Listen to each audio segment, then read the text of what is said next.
Hello kasangga. Welcome sa ating day. Ano na ba? 63 na ba? 64 ng ating kasangga vlog challenge nyo kasangga. Dahil ngayong araw kasangga tayo ay maglo-lawn mowing. Meron tayong isang site ngayon na nakabook for lawn mowing kasangga. Samahan mo ako ngayong araw kasangga dahil mga ilang oras din tayo doon. At kasi kasangga, kung ngayon ka lang, kasangga, kung ngayon lang tayo nakita, ako nga pala si Kasanggang Jamil, ang machinist entrepreneur dito sa bansang Australia. Bakit entrepreneur kasangga? Kasi meron tayong sinisolusyon ng bagay kasangga. Kung hindi ka pa kasangga naka-follow sa ating Jamil Ignacio Official, follow ka na kasangga dahil take notes kasangga, 365 vlog to kasangga para updated ka sa ating mga eco-content. At sigurado ako kasangga na kasi dito kasangga sa Sydney, meron tayong kalaban dito kasangga. Ang ating kalaban dito kasangga yung ating sitwasyon, no? Hindi madali. Most of the time, puspuson tayo magtrabaho. At naniniwala ako kasangga na para makalis tayo doon, ang pagninegosyo kasangga ang sagot para makalis tayo sa kahirapan na yung kasangga sa ating sitwasyon kasangga. Kaya kung naniniwala ka doon kasangga, samahan mo ako kasangga at sama-sama nating solusyonan yung kasangga kung paano tayo makapagsimula. O kaya naman kasangga, inaanyayahan kita mag-join sa KAUPE. Yun ay sa ating samahan, ang ating group, no? Na pagtutulong-tulungan natin doon ang ating mga bagay-bagay na gagawin para makapagsimula ka rin kasangga sa pamagitan ng pagninegosyo. Kaya dun kayo doon kasangga at magkiti-kiti tayo doon. Tara kasangga! At papunta na tayo ngayon sa ating ating site ng ating paglo-lawn mowing. At anong oras na rin? Galing ako nag-almusal lang ako at galing ako panggabi kagabi. Kaya medyo antok-antok pa konti. Sige lang, ganun talagang buhay. Let's go! Mga kasangga, natapos na tayo yung kasangga sa ating lawn mowing. Ito yung ating Minowo, itong area na to. Tapos doon pa sa loob ng bahay, meron pa dong mga space. Ito, dito pa. Saka doon sa loob ng bahay, meron pa din yung yard doon na front yard saka backyard. Medyo malaki-laki yung ating minowing ngayon sa ating regular lawn mowing.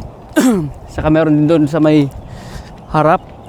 Yung harap din yan, minowing din natin yun. Yun yung harap na yan. Saka meron pa doon sa may swimming pool doon. Yan, natapos din tayo ngayon. Yan, minow din natin yan. So natapos na tayo ngayong araw. At nililigpit ko na nga dito sa ating trailer yung ating mga equipment. Yung mower ko kanina umusok. Kailangan na talaga sigurong bumili ng bagong mower kasi mukhang nagpapahiwatig na. Ito yung ating lawn mowing. Itong mower natin, lawn mower. Saka yung ating mga whipper snipper. Yun yung ating whipper snipper. Yun, saka ito yung ating blower. Blower to. Ito yung blower natin. So yun lang kasangga, medyo na rin tayo. Medyo inabot na rin tayo ng hapon dahil na rin, mukhang makulimlim din, mukhang uulan. Yun lang, maraming salamat sa pagsama sa ating lawn mowing ngayong araw. Uwi na tayo. Merienda muna pala bago umuwi. At nandito rin pala si Kati sa kabilang sasakyan. Doon siya. Magkasama kami kanina doon siya sa likod nung bahay naggawa. May mga inayos na doon, mga nilinis. Kaya kasi magsusundo si Kati ng kanina ng alas 3 ng mga bata Kaya dinala namin din yung isang sasakyan para wala akong abala pagka umalis na siya ng kanina. Kasi halos tanghali na rin ako nakasimula alanganin na. Yun lang mga kasangga, maraming salamat at tayo. Merienda muna, nakakapagod, tas uwi na rin tayo. Hello mga kasangga. Kape-kape muna tayo mga kasangga. Karating ko lang ng bahay, galing sa pag-lawn mowing. Kape-kape muna tayo mga kasangga. Para bago maligo. Muna tayo, relax muna habang sarap ng kape kasangga. Sarap pumigop ng kape, medyo malamig-lamig na pati dito. Yung mga kasangga, muna tayo ngayon, relax muna kasi nakakapagod din mag-lawn mowing. Hello mga kasangga. Papunta tayo mga kasangga sa song practice, sa choir practice. At tayo ngayon ay Friday ngayon. Mag-say hi ka sa mga kasangga. Mga kasangga. Mag-say hi ka sa mga kasanggahan. Ano ba yan? Mga kasangga. Pa-cute. Bakit ka dyan? Mga kasangga. Oh. Si Hi Bibi po, sa mga kasangga Bibi po.